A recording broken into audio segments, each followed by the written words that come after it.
मो ना बसंत कुमार दास मु जड़े अवसर प्राप्त प्रधान शिक्षक मु अंडिया आम घर हूँ अंडिया आम अंडिया स्कूल जे 1 ରୁ 8ମ श्रेणी पर्यंत 8 गोटी श्रेणी अच्छी किंतु दुख और परिताप विषय दीर्घ दिन धरी शिक्षक अभाव जनित समस्या रही आम बीओ डीओ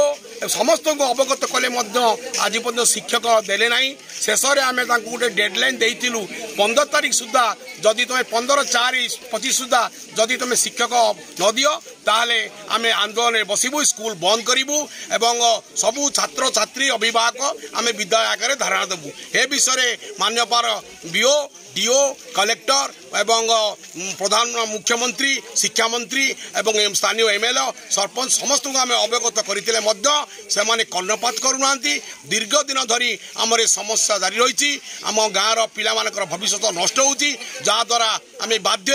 आज अनशन बसीचु कई एपर्यंत आसीना आमको आम से आसुना जाशुणी आसुना से काली आमको गोटे टेलीफोन करते आम शिक्षक पोस्टिंग करदेचु आपण व्यस्त होते आप स्ट्राइक कल परिणतु आम जाचु जे प्रशासन किभली भाव में आमको प्रतारणा करने चेष्टा करें गोटे लेटर इश्यू कर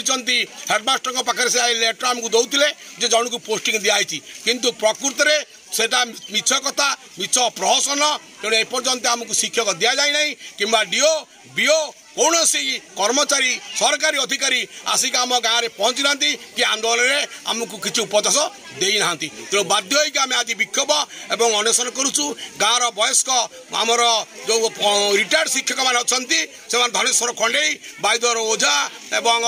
आमर सुरेन्द्र धल एम यही भाव समस्ते आज आम अनशन एवं सभापति आमर अनंत गोपाल माझी समस्ते आम सिद्धांत करूँ जे पर्यंत ए विद्यालय को शिक्षक न देइचंती आम सबुदिने यही भाव स्कूल बंद करूँ स्कूल आगे अनशन धर्म करूँ।